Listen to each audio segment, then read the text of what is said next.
Dito, taga-Taguig. Oh. Taga-Taguig. Ilan ang tao dito sa Taguig? Milyon.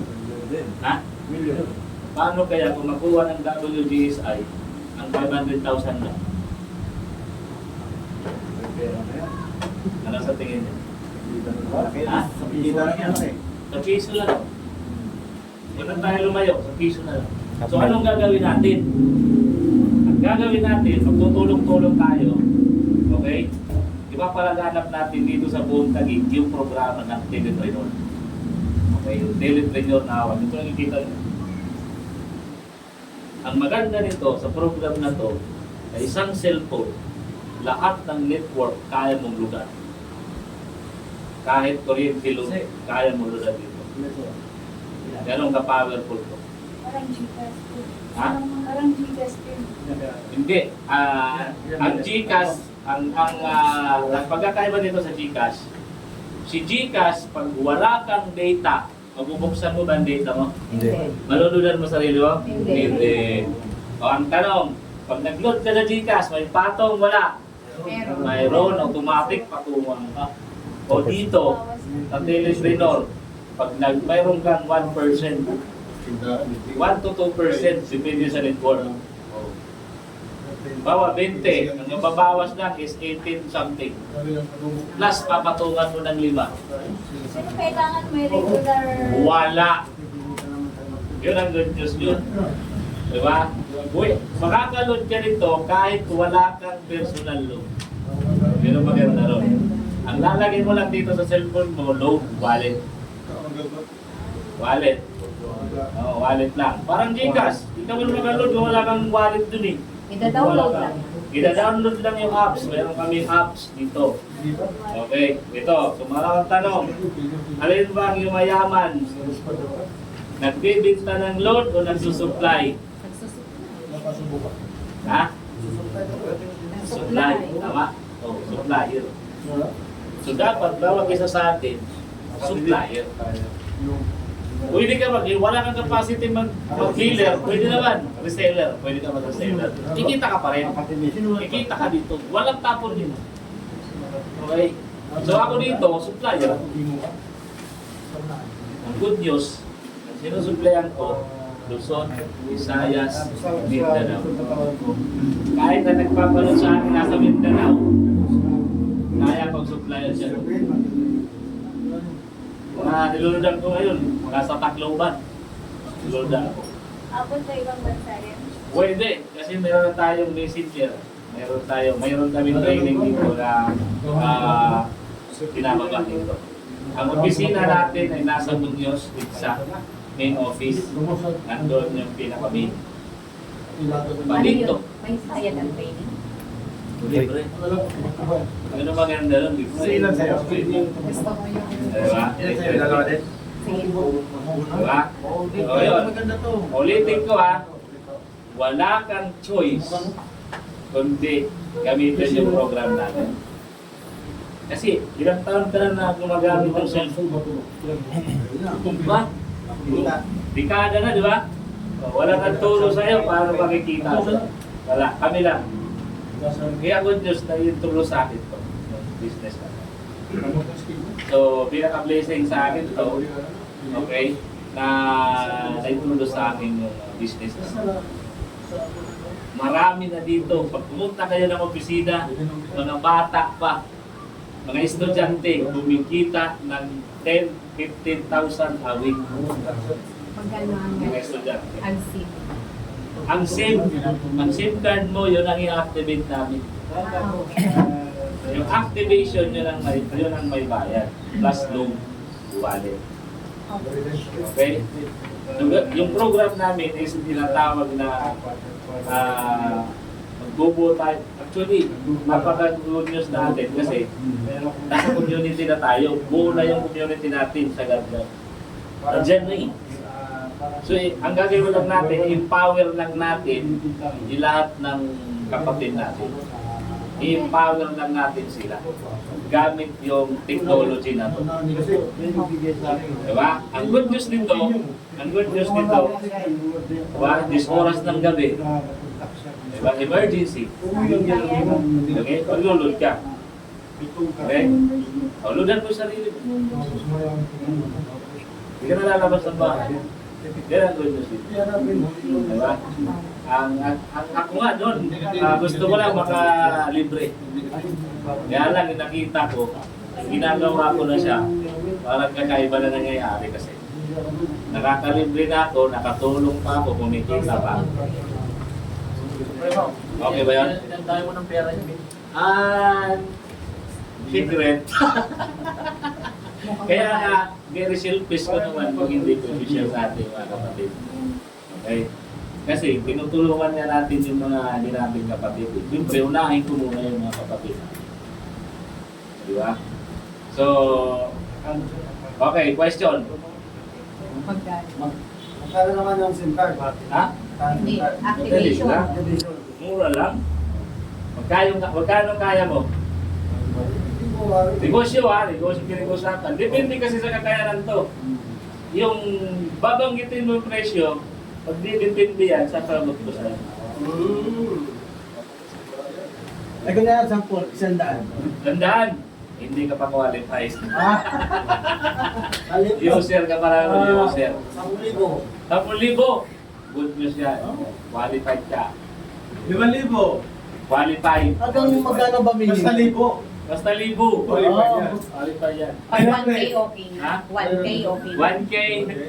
User. Pag-isipan ko. Meron na. Okay, euro. Ha? Okay lang?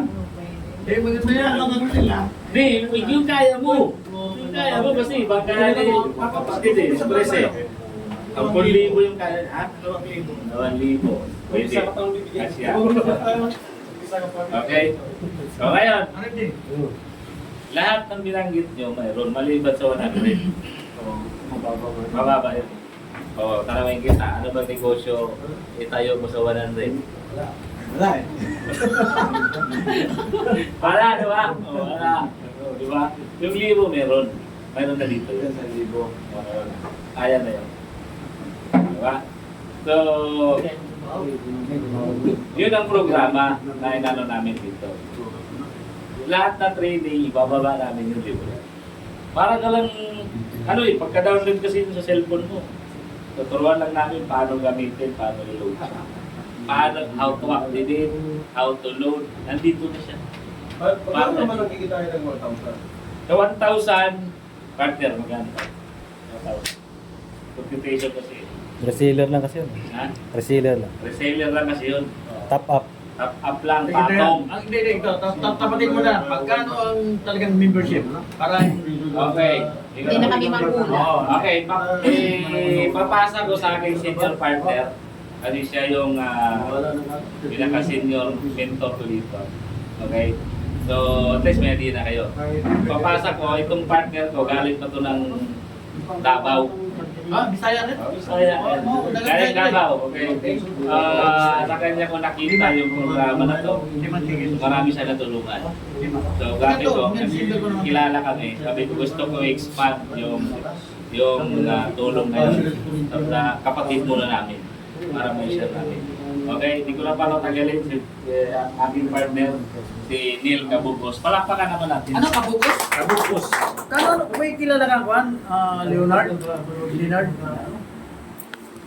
Kilala mo? Kilala mo lang. Ang buhay po sa inyo pala. Ay hapuhin, nagpapasalamat na dinala ko na yung kumpare dito. Kagaling ko lang ng mabini ba't ng bigas.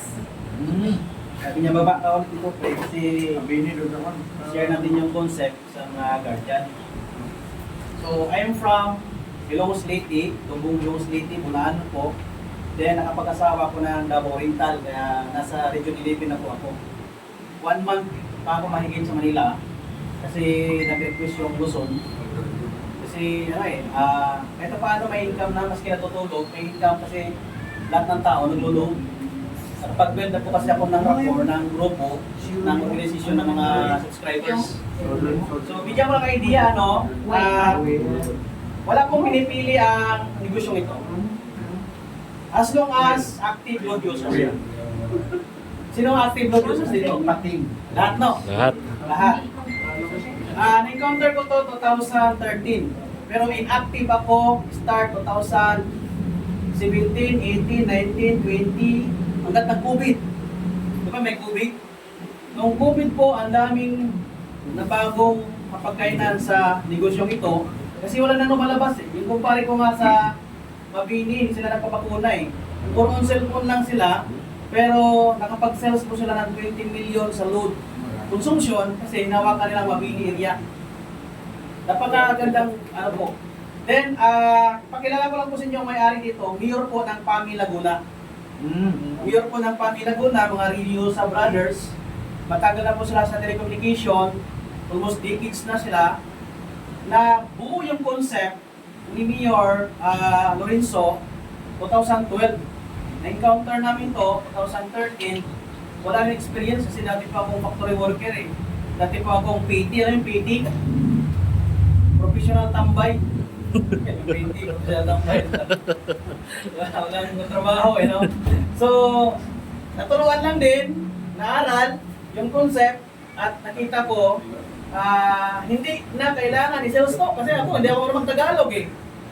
Kung pagka magtagalog ako, talagang makita mo, talagang ang tigas ng Tagalog ko. Ang tigas.